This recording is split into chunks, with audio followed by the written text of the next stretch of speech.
Sarà al seggio un quarto d'ora prima che apra. Il presidente del Veneto in questo modo si sente di onorare quella battaglia che ha vinto, far esprimere i veneti sull'autonomia della regione.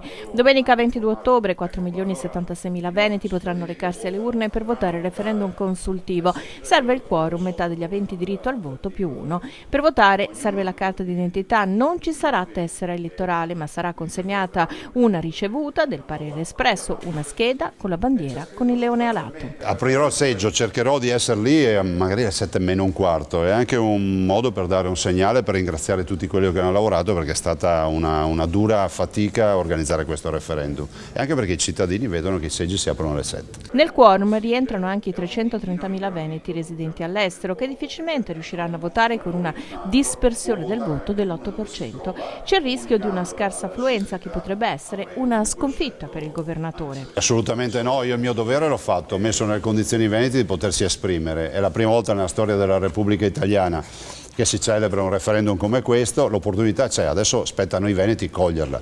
Dall'altro ricordo che se il 50% più uno degli elettori non va a votare, il referendum non è efficace.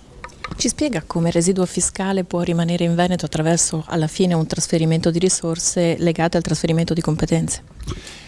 Può rimanere in Veneto, gran parte in Veneto, fino a 9 decimi, semplicemente trasferendo le 23 competenze che la Costituzione prevede che siano proprio delegabili alle regioni, e parallelamente ad ogni competenza spetteranno delle partite finanziarie, quindi semplicemente sarà un calcolo matematico, è tutto scritto in Costituzione. I risultati saranno noti già domenica sera. In caso di prevalenza di sì, dopo la certificazione della Corte d'Appello, il Consiglio regionale varerà la proposta da fare al Governo nazionale per ottenere le competenze da gestire in autonomia e quindi il voto in Parlamento da parte di Camera e Senato. Ma c'è un limbo. L'iter per l'autonomia corrisponde alla fine della legislatura del Governo nazionale in carica e alle prossime elezioni politiche.